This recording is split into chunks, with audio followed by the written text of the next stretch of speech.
नमस्कार, मैं अभिषेक कुमार आप सभी का स्वागत करता हूं फोकस स्टडी विद अभी में। प्रकाश संश्लेषण फोटोसिंथेसिस, जहां से आपके एग्जामिनेशन में 7 से 8 टाइप के क्वेश्चन बनते हैं। 7-8 क्वेश्चन नहीं, 7 से 8 टाइप के क्वेश्चन इस टॉपिक से बनते हैं। अगर आपने थोड़ा सा भी एनालिसिस किया होगा, अगर आपने थोड़ा सा previous just ALP, group D या फिर अभी एसएससी का जो पेपर चल रहा है, जो ट्रेंड चल रहा है, सीजीएल, सीपीओ, सीएचएसएल में अगर थोड़ा सा भी एनालिसिस किया होगा तो यहाँ पे आपने देखा होगा 7 से 8 टाइप के क्वेश्चन बनते हैं। सारे 7 से 8 टाइप के क्वेश्चन को मैंने इस पूरे डिटेल डिस्कशन के साथ सारी चीज़ों को समझाया है। दूसरी बात, कुछ चीज़ें जो है मैंने आपको न्यूट्रिएंट्स और न्यूट्रिशन के ऊपर भी चीज़ें यहाँ समझाने की कोशिश की है, क्योंकि यहाँ पे चीज़ लोगों ने रट रखी है या फिर कुछ भी बात कर ली या फिर नहीं पढ़ रखा है, इसलिए मैंने थोड़ा सा इसमें ज़्यादा फोर्स डाला है। तो इसमें थोड़ा सा कंसंट्रेट कीजिएगा, ये आपके एग्जामिनेशन में पूछे जाते हैं। थोड़ा सा बोरिंग भी लग सकता है या फिर थोड़ा सा इजी भी लगेगा, लेकिन यहाँ पे जब आप आओगे तो यहाँ पे भर भर के क्वेश्चन पूछे गए थे आपके ग्रुप डी में और एएलपी में और अभी एसएससी सीपीओ का जो पेपर हुआ, इसीलिए। दूसरी बात, प्रकाश संश्लेषण को पूरा अच्छे से समझेंगे आज हम लोग। और अभी जो पेपर है आपका दरोगा मेंस, इसके लिए भी काफ़ी इंपॉर्टेंट होगा, ठीक है। तो सबसे बात करते हैं और जेएसएससी सीजीएल के लिए प्रकाश संश्लेषण में अगर हम थोड़ी सी बात कर लेते हैं आगे जाकर के न्यूट्रिएंट्स और न्यूट्रिशन। देखिए, दो हमें टर्म्स को समझना है, एक तो आपका न्यूट्रिएंट्स हो गया और एक टर्म से आपका न्यूट्रिशन। हिंदी इंग्लिश का बिल्कुल टेंशन नहीं लेना, बस न्यूट्रिएंट्स और न्यूट्रिशन को आप गूगल पे सर्च कर लो, what is the Hindi meaning of nutrients and nutrition, और बाकी सारा चीज़ मैं हिंदी में समझाऊंगा, सारा क्वेश्चन आपका बनेगा, ठीक है। तो ये दो टर्म्स को बस समझ लो तो बाकी काफ़ी क्वेश्चन आपके यहाँ से निकल जाएंगे, क्योंकि यहाँ से क्वेश्चन आपके बनते हैं। तो सबसे पहले अगर हम लोग बात कर लेते हैं न्यूट्रिएंट्स की, ये होता क्या, तो बिल्कुल देसी भाषा में समझते हैं। ये आपका क्या है, आलू।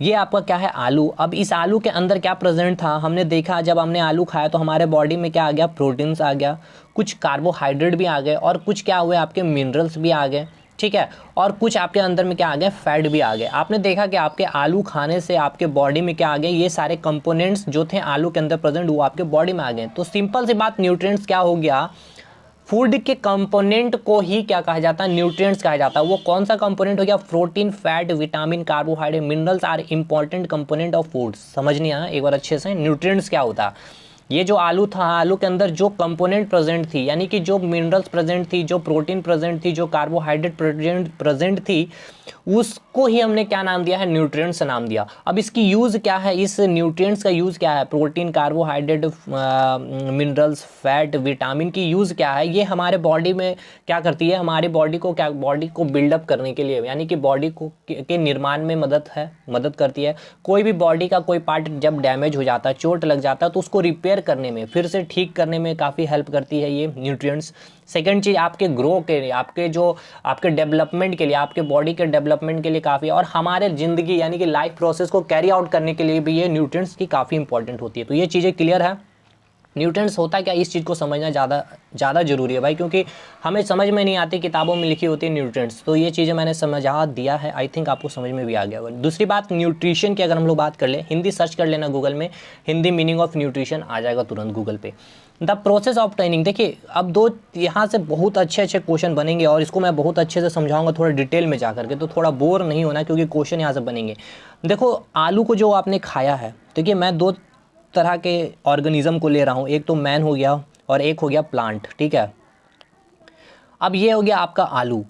अब इस आलू को क्या किया गया है, ये मैन, ये जो आदमी है, सॉरी एक मिनट, ये जो आपका आलू था और ये जो आपका मैन है और ये जो है आपका प्लांट है, ठीक है, मैन और प्लांट। अब इस आलू को इस मैन ने खाया है और इस आलू को प्लांट ने ऑब्टेन किया है, ठीक है।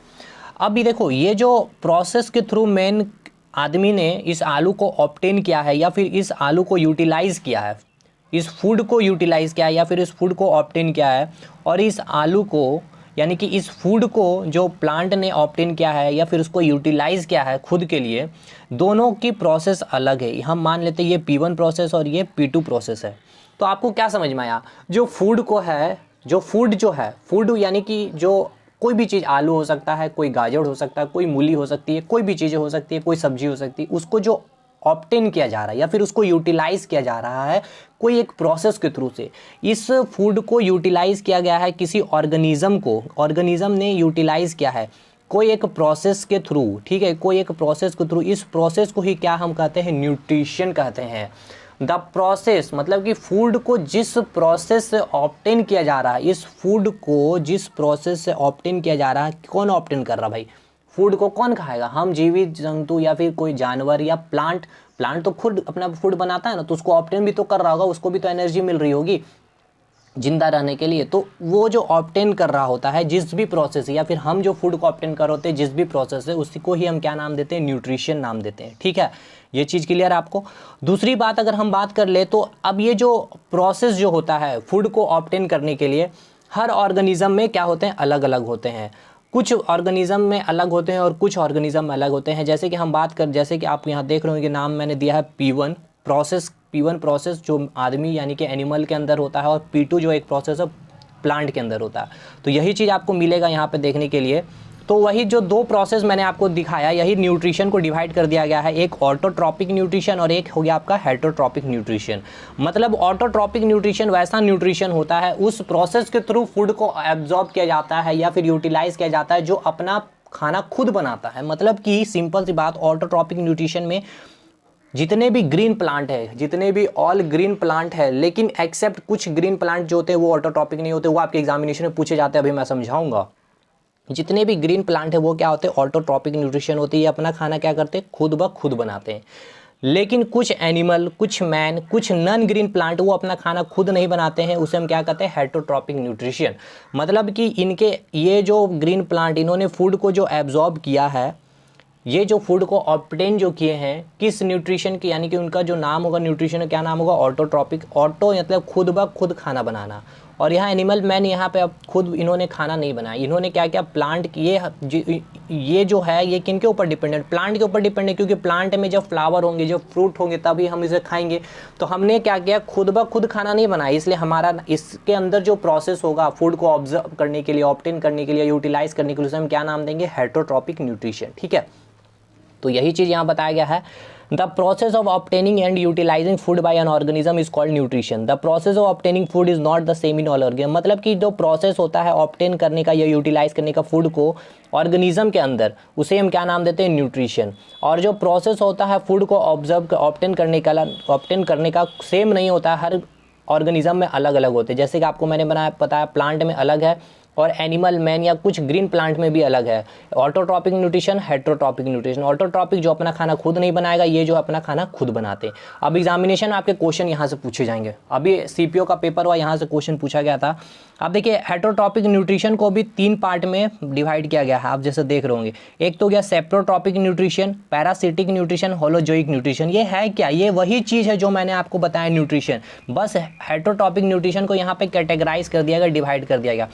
सेप्रोट्रॉपिक न्यूट्रिशन मतलब यहाँ पे ऐसे ऑर्गेनिज्म, ऐसे जंतु जगत जीव जंतु जगत आएंगे जो सड़े गले चीज को एज ए फूड लेते हैं अपने जीवित रहने के लिए। ठीक है, सड़े गले चीज़ों को, तो उसे हम क्या कहते हैं? Saprotrophic nutrition. मतलब इसका एग्जाम्पल पूछा जाएगा कि फंगी, मशरूम और ब्रेड मोल्ड के अंदर कौन सा न्यूट्रिशन होता है? तो सेप्रोट्रॉपिक न्यूट्रिशन। मतलब कि ये जो फूड को एब्जॉर्ब करते हैं या यूटिलाइज करते हैं कौन सी प्रोसेस के थ्रू? तो सेप्रोट्रॉपिक न्यूट्रिशन। अगर ये नहीं रहा ऑप्शन में तो हेटरोट्रॉपिक न्यूट्रिशन। तो आपके एग्जामिनेशन में पूछा गया था फंगी के बारे में, फंगी में कौन सा न्यूट्रिशन होता है? Autotrophic nutrition, saprotrophic nutrition, parasitic nutrition या फिर होलोजोइक न्यूट्रिशन। तो सेप्रोट्रॉपिक न्यूट्रिशन।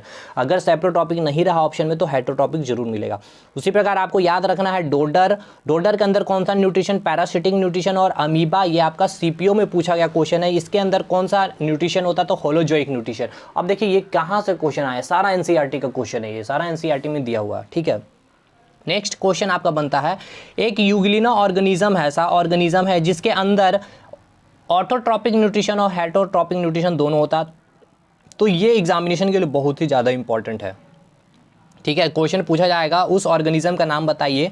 यूग्लिना वैसा ऑर्गेनिज्म है जिसके अंदर ऑटोट्रॉपिक न्यूट्रिशन और हेटरोट्रॉपिक न्यूट्रिशन दोनों होता है। ठीक है, मतलब कि इसके अंदर प्लांट के भी कैरेक्टरिस्टिक होते हैं और एनिमल के भी कुछ कैरेक्टरिस्टिक होते हैं। तो इस तरह से पूछ लिया जाएगा उस ऑर्गेनिज्म के नाम बताइए जिसके अंदर प्लांट और एनिमल दोनों के कैरेक्टरिस्टिक पाए जाते हैं। तभी तो इसके अंदर ऑटोट्रॉपिक, मतलब ये कभी अपना खाना खुद ही बना लेते हैं और कभी दूसरों के थ्रू भी खाना को ले लेते हैं। ठीक है, लेकिन आपको कुछ प्लांट है प्लांट आपको मैं अभी नाम बताऊंगा जो हेटेरोट्रॉपिक है, जो अपना खाना खुद नहीं बनाता, और सारे के सारे लगभग मैक्सिमम प्लांट जो होते हैं अपना खाना खुद बनाते हैं, और जो वो खाना बनाते हैं उसे हम क्या नाम देते हैं, फोटोसिंथेसिस। इसलिए आगे वाली चीज़ को समझना हमें ज़्यादा जरूरी था और जहाँ से एग्जामिनेशन में क्वेश्चन बनते हैं। क्यों फोटोसिंथेसिस आया, क्यों, इस चीज़ को समझना है, ठीक है। तो प्रकाश संश्लेषण होता है क्या, सिंपल से खाना बनाने की विधि को ही हम क्या कहते हैं, प्रकाश संश्लेषण। प्लांट में जो खाना बनता है, जैसे कि हम लोग खाना बनाते हैं किचन में, उसको जो कुकिंग हम लोग करते हैं, उसी प्रकार प्लांट भी जो कुकिंग करता है उसका नाम क्या है, प्रकाश संश्लेषण। इसको समझेंगे हम बहुत ही अच्छे तरह से। यहाँ पे सन है आपके, अब इसको एक बार समझ गए ना तो कभी ज़िंदगी में फिर से दोबारा याद नहीं करना होगा। ये सन हो गया आपका, ठीक है, ये सन है। दूसरी बात, यहाँ पे आपका एक प्लांट आपको देखने को मिल रहा है। इस प्लांट में आपको क्या देखने को मिल रहा है, यहाँ पे कुछ रूट है, उसके बाद ये आपका स्टेम आ गया, यहाँ से आपको कुछ लीव्स, आपको पत्ते दिखने को दिखाई मिल रहे हैं, यहाँ पे फूल है, कुछ फ्लावर भी है, ठीक। अब यहाँ पे जो सॉइल है, ठीक है, सॉइल में अब देखो खाना बनाने के लिए हमें क्या चाहिए होती है, आलू चाहिए होती है, सब्जी चाहिए होती है, प्याज चाहिए होती है, लहसुन, अदरक, एक्सेट्रा। उसी प्रकार प्लांट को भी तो खाना बनाने के लिए क्या चाहिए होता है, कुछ रॉ मटेरियल की आवश्यकता होती है। तो खाना बनाने के लिए जो मटेरियल की आवश्यकता होती है, वाटर और मिनरल की आवश्यकता होती है, CO2। अब देखो क्वेश्चन किस तरह से पूछा गया था, ग्रुप डी में पूछा गया था, प्रकाश संश्लेषण में जो वाटर और मिनरल प्लांट को मिलता है वो कहाँ से मिलता, तो सॉइल्स के थ्रू मिलता। क्योंकि वाटर और मिनरल देखो आप यहाँ जैसे देख रहे होंगे, सॉइल के अंदर जो इसकी जड़ें रूट गई हो, यहाँ पे क्या प्रेजेंट होता है, वाटर H2O और मिनरल प्रेजेंट होता है। यहाँ से ही इस रूट के थ्रू ही क्या होते हैं, प्लांट में ये वाटर और मिनरल्स क्या करता है, इस रूट के थ्रू ही एब्जॉर्ब किया जाता है खाना बनाने के लिए। दूसरी बात, जो CO2 प्रेजेंट होती है ईयर में, उसको खाना बनाने में यूज़ किया जाता है। अब हम इसको देखते हैं क्या क्या चीज़ें यूज़ होती है। तो देखिए तीन चीज़ आपको याद रखना है, ठीक है, तीन चीज़, एक तो वाटर और एक मिनरल। ये दो चीज़ कहाँ से मिला, सॉइल से मिला, पर प्लांट ने ले लिया, और दूसरा CO2 कार्बन डाइऑक्साइड एयर से ले लिया खाना बनाने के लिए। मतलब वह प्लांट को खाना बनाने के लिए हमारी तरह आलू, प्याज, अदरक, मसाला, चीनी, नमक, आलू, प्याज, लंदफंद नहीं चाहिए, इनको बस तीन चीज़ें चाहिए। एक तो आपका वाटर, दूसरी चीज़ क्या है, मिनरल, और थर्ड चीज़ क्या है आपका, CO2। CO2 कहाँ से ये ले रहा, एयर में प्रेजेंट है CO2, यहाँ से मिल जा रहा, और सॉइल से क्या इसको मिल जा रहा है, वाटर और मिनरल्स मिल जा रहा, ठीक। अब क्वेश्चन पूछा जाएगा, देखिए कि जो ये H2O और मिनरल्स, ठीक है, ये H2O और मिनरल्स जो यहाँ से इस रूट्स के थ्रू प्लांट के अदर पार्ट, यहाँ पे कुछ लीव्स होंगे, यहाँ पे कुछ लीव्स होंगे, यहाँ पे जो ट्रांसफर हो रहे किसके थ्रू, तो जाइलम और फ्लोएम इसमें पार्टिसिपेट करते हैं, ठीक है, याद रखना है, जाइलम और फ्लोएम। तो जाइलम जो होते हैं वो क्या करता है, वाटर को प्लांट के हर पार्ट में क्या करता है, ट्रांसफर करता है, और फ्लोएम क्या करता है, ये जो खाना बनता है, जो ग्लूकोज यानी कि C6H12O6 यानी कि कार्बोहाइड्रेट जो प्लांट के द्वारा बनाया जाता है उसको ट्रांसफर करता है प्लांट के अदर पार्ट में। तो जाइलम और फ्लोएम, इसको मैंने इस वीडियो में नहीं, नोट्स में नहीं लिखा, लेकिन आप याद रखना, जाइलम क्या करता है, वाटर को ट्रांसपोर्ट करता है, और फ्लोएम क्या करता है, फूड को ट्रांसपोर्ट करता है प्लांट के अंदर में। तो एक चीज़ यहाँ से क्लियर हो गया, क्या क्या चीज़ें रॉ मटेरियल चाहिए, ठीक। दूसरा बात, अब यहाँ से क्वेश्चन क्या पूछा जाता है, water and mineral absorb by the root and it is transported by other part of plant by vessels, ठीक है। तो वेसल्स के थ्रू, देखिए यहाँ पे कुछ वेसल्स यानी कि ट्यूब लाइक एक स्ट्रक्चर होता है जिसके थ्रू क्या होता है, वाटर और मिनरल्स जाता है, लीव्स को भी प्रोवाइड किया जाता है, जितने भी प्लांट के पार्ट है वहाँ पे इसे क्या करता है, ये प्रोवाइड करता है, ठीक। उसी प्रकार अब एक चीज़ और आपका क्वेश्चन बनता है, CO2 enters through tiny pores present on the surface of leaves. मतलब कि देखो या जो लीव्स है, आपको जो ये पत्ता दिखाई दे रहा है, इसमें कई सारे पोर्स होते हैं, कई सारे छिद्र होते हैं, जिससे हम कहते हैं स्टोमाटा, ठीक है, स्टोमाटा कहते हैं। और इस जो सराउंडेड होते हैं एक गार्ड सेल से। तो पूछा जाएगा स्टोमेटा जो सराउंडेड होते हैं कौन सा सेल से, तो गार्ड सेल याद रखना है। ये सब इंपॉर्टेंट क्वेश्चन आपके प्रकाश संश्लेषण, गार्ड सेल। तो देखो यहाँ पे पूछा जाएगा जो प्रकाश संश्लेषण में गैस का एक्सचेंज होता है वो कहाँ पे होता है, तो स्टोमेटा में ही होता है। क्योंकि देखो इस स्टोमेटा से ही क्या होता है, इस स्टोमेटा, इस लीव्स को जब आप देख रहे होंगे तो एक छोटा सा छिद्र आपको दिखाई दे रहा है। इस छिद्र में क्या हो रहा है, CO2 आ रहा है, ठीक है, और यहीं से जब आफ्टर प्रकाश संश्लेषण फोटोसिंथेसिस के बाद ऑक्सीजन रिलीज हो रहा है, तो O2 का एक्सचेंज हो रहा है और CO2 का एक्सचेंज हो रहा है। CO2 आ रही है और O2 जा रही है। तो एक्सचेंज ऑफ गैसेस कहाँ पे हो रहा है, तो छिद्र में हो रहा है, स्टोमाटा में हो रहा है, टीनी पोर्स में हो रहा है, जो कहाँ प्रेजेंट होता है, लिप्स में प्रेजेंट होता है, ठीक। ये चीज़ क्लियर। दूसरी बात अगर हम बात कर ले, आपसे पूछा जाएगा फूड फैक्ट्री ऑफ प्लांट किसे कहते हैं, तो लीव्स को कहते हैं। क्योंकि जितना भी जो फूड फैक्ट्री जो चीज़ें यहाँ पे आपको जो दिखाई दे रही है, जो कहाँ पे हो रही है, तो लीव्स यानी कि पत्ते में हो रही है। Food factory of the plant, factory जो है ये कहाँ पे है, तो लीव्स में ही, पत्ते में होती है फूड फैक्ट्री। दूसरा, अब एक चीज़ और आपके एग्जामिनेशन पूछा जाता है क्लोरोफिल पिगमेंट के बारे में। देखिए लीव्स और फ्लावर, देखो क्या होता है ना, सबसे पहले समझो क्लोरोफिल से पहले क्लोरोप्लास्ट को। प्लांट में केवल देखो क्लोरोप्लास्ट जो होता है केवल प्लांट में ही पाया जाता है। ये क्या होता है, कलरिंग पार्ट होता है, प्लांट को कलर प्रोवाइड करता है। बहुत से आप देखोगे कुछ प्लांट का कलर ग्रीन देखा होगा, कुछ प्लांट का कलर आपने येलो देखा होगा, कुछ और भी वाइट कलर देखा होगा। तो ये किसके कारण होता है, तो कुछ आपके लवक होते हैं या फिर वर्णक या फिर बोले तो प्लास्टिड, इंग्लिश में कहते तो प्लास्टिड होते हैं। उनमें से एक प्लास्टिड आपको मैं बता रहा हूँ क्लोरोप्लास्ट, बहुत ही इंपॉर्टेंट, जिसके कारण क्या होता है, ये केवल तो प्लांट में प्रेजेंट होता है, पहली बात एनिमल में नहीं पाया जाता। और इसका काम क्या होता है, कलर प्रोवाइड करना प्लांट को। और यहाँ इसे हम क्या नाम कहते हैं, प्लांट ऑफ किचन भी कहते हैं। तो पूछा जाएगा प्लांट ऑफ किचन किसको बोलते हैं, तो क्लोरोप्लास्ट को ही कहते हैं, क्योंकि सारा का सारा काम यहीं पे खाना बनाने की सारी क्रिया क्लोरोप्लास्ट में होती है। अब क्लोरोप्लास्ट में क्या होता है ना कि एक पिगमेंट प्रेजेंट होता है, ग्रीन कलर की पिगमेंट प्रेजेंट होती है, उसे हम क्या कहते हैं, क्लोरोफिल पिगमेंट कहते हैं। Chlorophyll pigment present in leaves and flower. तो ये पिगमेंट प्रेजेंट है क्लोरोफिल पिगमेंट कहाँ, क्लोरोप्लास्ट में।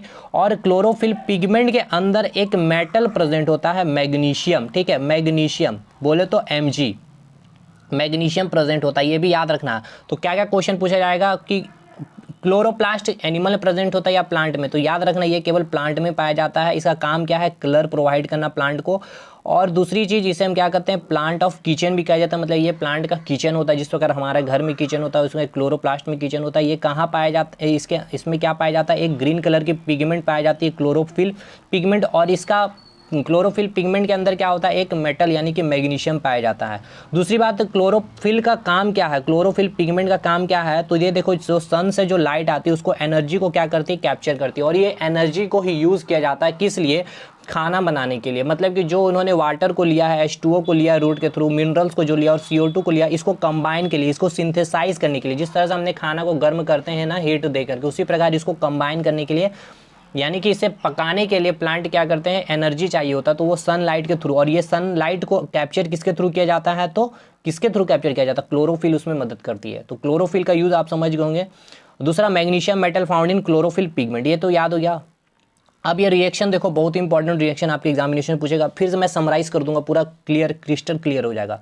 CO2 प्लांट ने लिया, कहाँ से लिया, एयर से लिया, ठीक है भाई। दूसरा, H2O मिनरल्स लिया, कहाँ से, सॉइल में प्रेजेंट था H2O मिनरल। अब इसके बाद इसने क्या किया, सनलाइट, सन से जो लाइट आया था उसको क्या किया, क्लोरोफिल ने क्या किया, उस सन के लाइट को, एनर्जी को क्या किया, कैप्चर किया। क्यों कैप्चर किया, इसको CO2 और H2O मिनरल्स को क्या करने के लिए, सिंथेसाइज करने के लिए, यानी कि मिलाने के लिए। और उसके बाद जो बाई प्रोडक्ट बन रहा ग्लूकोज एंड ऑक्सीजन, ग्लूकोज क्या है तो C6H12O6, और साथ में क्या रिलीज हो रहा, ऑक्सीजन गैस। अब यही ऑक्सीजन देखिए फोटोसिंथेसिस में क्या है, ये रिएक्शन बहुत ही इंपॉर्टेंट है। तो क्लोरोफिल समझ गए, ये क्या है, ग्रीन कलर की पिगमेंट है। इसका काम क्या है, सनलाइट को क्या करना है, एनर्जी को कैप्चर करना है। ये कहाँ पाया जाता है, तो क्लोरोप्लास्ट में पाया जाता है। क्लोरोप्लास्ट को क्या कहा जाता है, प्लांट ऑफ किचन कहा जाता है। स्टोमेटा कहाँ होता है, लिप्स में होता है। स्टोमेटा क्या कहता है, एक्सचेंज ऑफ गैसेस, क्योंकि CO2 को लेता है और O2 को देख रहे हो आप, छोड़ रहा है। देखो CO2 को ले रहा है और O2 को छोड़ रहा है। ये सारी क्रियाएं कहाँ हो रही है, लिप्स के अंदर। लिप्स में क्या प्रेजेंट होता है, क्लोरोफिल पिगमेंट प्रेजेंट होता है क्लोरोप्लास्ट के अंदर, ठीक। दूसरा, अब कुछ इंपॉर्टेंट क्वेश्चन, कसकटा प्लांट। अब ये एक ऐसा प्लांट है जो मैंने आपको बताया, ये हेटेरोट्रॉपिक न्यूट्रिशन होता है, मतलब बिना खाना खुद नहीं बनाता ये प्लांट होकर भी। और दूसरा, ये कैसा नेचर होता है, पैरासाइट नेचर का होता है। पैरासाइट नेचर हो मतलब क्या होता है, कसकटा वैसा, मतलब कि सिंपल सी बात है। देखिए पैरासाइट मतलब क्या होता है, मैं हूँ जिस घर में रह रहा हूँ उससे, उसके घर में तो रह रहा हूँ, तो मुझे रहने के लिए चीज़ें तो मेरे, लेकिन मैं उस घर को काफ़ी नुकसान पहुँचा रहा हूँ। मतलब कि मुझे फ़ायदा हो रहा है लेकिन दूसरे को मैं नुकसान पहुँचा रहा हूँ, उसे हम क्या कहते हैं, पैरासाइट। और एक एग्जांपल और याद रखना है, अमरबेल भी जो है आपका क्या है, पैरासाइट ही होता है। सिम्बायोटिक रिलेशन क्या होता है, जो बेनिफिशियल होता है बोथ ऑर्गेनिज्म, मतलब कि सिंपल सी बात है, दो ऑर्गेनिज्म है, ठीक है। ये दो ऑर्गेनिज्म है, ये क्या कर रहा है, इसको खाना बना करके दे रहा है, और इसको खाना बनाने में कौन हेल्प कर रहा है, ये हेल्प कर रहा है, मतलब इसे पानी प्रोवाइड कर रहा है। सिंपल सा एग्जांपल समझे तो लाइकन एक एग्जांपल लेते हैं। लाइकन कॉम्बिनेशन होता है अलगई और फंगी। अलगई क्या करता है, एब्जॉर्ब करता है वाटर, यह वाटर को एब्जॉर्ब करके किसे देता है, फंगी को देता है। और फंगी क्या करता है, फिर खाना बनाता है, और ये खाना किसे देता है, अलगई को। देख रहे हो, तो देख रहे हो आप, दोनों को बेनिफिट हो रहा है इससे। अलगई इसको पानी प्रोवाइड कर रहा है, फंगी इसको क्या कर रहा है, खाना प्रोवाइड कर रहा है। खाना बनाने के लिए इसको पानी कहाँ से मिल रहा है, अलगई से, और ये खाना बनाकर इसे अलगई को भी दे रहा है। तो दोनों बेनिफिशियल हो, तो इसे हम बातें हैं, इसे क्या कहते हैं, सिम्बायोटिक रिलेशन। तो लाइकन कैसा रिलेशन शो करता है, सिम्बायोटिक। लेकिन कसकटा प्लांट जो हेटेरोट्रॉपिक न्यूट्रिशन, जो अपना खाना खुद नहीं बनाता है, वो पैरासाइट न्यूट्रिशन शो करता है, सॉरी पैरासाइट नेचर का होता है, रिलेशन शो करता है। और अमरबेल भी याद रखना, अमरबेल जो है आपका ग्रुप डी में पूछा गया, इसलिए मैंने इसे लिख दिया है। दूसरा rhizobium is a bacteria is the live in the roots of, बहुत ही इंपॉर्टेंट क्वेश्चन पूछा जाएगा कि राइजोबियम जो है उस बैक्टीरिया का नाम बताइए, वो उस बैक्टीरिया का नाम क्या है। राइजोबियम बैक्टीरिया जो है जो पाया जाता है लेग्यूमिनस प्लांट में पाया जाता है। लेग्यूमिनस प्लांट के कहाँ पे पाया जाता है, तो रूट्स में पाया जाता है। कौन सा बैक्टीरिया, तो राइजोबियम बैक्टीरिया। राइजोबियम बैक्टीरिया कहाँ पाया जाता है, तो रूट्स ऑफ लेग्यूमिनस प्लांट में पाया जाता है। इसका काम क्या होता है कि मेनली जो ये बैक्टीरिया ऐसे होते हैं जो गैस में जो नाइट्रोजन प्रेजेंट होते हैं उसको क्या करते हैं, उसको कुछ एक यूजेबल फॉर्म में कन्वर्ट कर देते हैं, और उसके बाद वो क्या करते हैं, वो बैक्टीरिया जो होते हैं रूट्स में जो प्रेजेंट होते हैं, रूट्स के थ्रू उस गैस को, जो नाइट्रोजन गैस को एक यूज़ करने के लायक के फॉर्म में जो कन्वर्ट करते हैं, रूट्स क्या करते हैं उसको वाटर और मिनरल्स के थ्रू ही अपने प्लांट के अदर पार्ट में भी ट्रांसफ़र कर देते हैं, क्योंकि प्लांट को नाइट्रोजन नहीं चाहिए होता, लेकिन इनडायरेक्टली प्लांट में वो नाइट्रोजन भी आ जाता है इस बैक्टीरिया के थ्रू ही, राइजोबियम बैक्टीरिया के थ्रू ही। तो ये बहुत ही अच्छा सवाल यहाँ से बन सकता है। तो क्वेश्चन क्या क्या बनते हैं, ऑक्सीजन जो प्रकाश संश्लेषण से उत्पन्न होती है वो आती है, ये कहाँ से आती है, इसका जवाब आपको देना मैंने समझा दिया। प्रकाश संश्लेषण होता है रात्रि, दिन तथा बोथ। प्रकाश संश्लेषण होता है क्लोरोप्लास्ट में, माइटोकॉन्ड्रिया में, न्यूक्लियस में। प्रकाश में निम्नलिखित प्रकारों में से इनका पौधों द्वारा तीव्र अवशोषण होता है, नीला, लाल, बैंगनी, नारंगी, नीला, बैंगनी। बहुत ही अच्छा क्वेश्चन ये। दूसरा, निम्न में से कौन सा सौर ऊर्जा का रासायनिक ऊर्जा में परिवर्तित करता है, क्लोरेला, बाघ, केचुआ, कसकटा। और दूसरा जो है, निम्न में से कौन सा पृथ्वी के कार्बन चक्र में कार्बन डाइऑक्साइड की मात्रा को नहीं बढ़ाता है, प्रकाश संश्लेषण, श्वसन, जैविक पदार्थों। इसका जवाब आप कमेंट सेक्शन में करेंगे 6 के 6। बहुत ही अच्छे सवाल, और इसका आंसर मैं टेलीग्राम पे दे दूंगा थोड़ी देर के बाद, जब तक आपके आंसर ना आ जाए। ठीक है, तो ये सारी चीज़ें हो गए आपके। तो आई होप आपको सारी चीज़ें क्लियर हो गए होंगे। बहुत ही अच्छे से मैंने कोशिश किया समझाने का चीज़ों को, और एक अच्छा टॉपिक है ये, बहुत इंटरेस्टिंग टॉपिक है, क्योंकि आप जब देख रहे होंगे कि अगर फोटोसिंथेसिस नहीं होता है तो हमें क्या नहीं मिलेगा, O2 नहीं मिलेगा। O2 नहीं मिल रहा तो हम जीवित भी नहीं रह पाएंगे, हम जीवित ऑर्गेनिज्म जितने भी एनिमल आदमी है। तो प्रकाश संश्लेषण कितनी इंपॉर्टेंट है, देख लो, डायरेक्टली नहीं लेकिन इनडायरेक्टली हमारे लिए प्रकाश संश्लेषण इंपॉर्टेंट है, फोटोसिंथेसिस। क्योंकि अगर फोटोसिंथेसिस नहीं होगा तो इसमें फूल नहीं आएंगे, फल नहीं आएंगे, जिससे हमें खाना नहीं मिलेगा, क्योंकि हम तो हेटेरोट्रॉपिक न्यूट्रिशन में आते हैं। ठीक, आई होप अच्छा लगा होगा वीडियो, चीज़ें समझ में आई, अगर नहीं चीज़ें समझ में आई हो तो कमेंट सेक्शन में कमेंट जरूर करिएगा। ठीक है, मिलते हैं नेक्स्ट वीडियो में, तब तक के लिए धन्यवाद।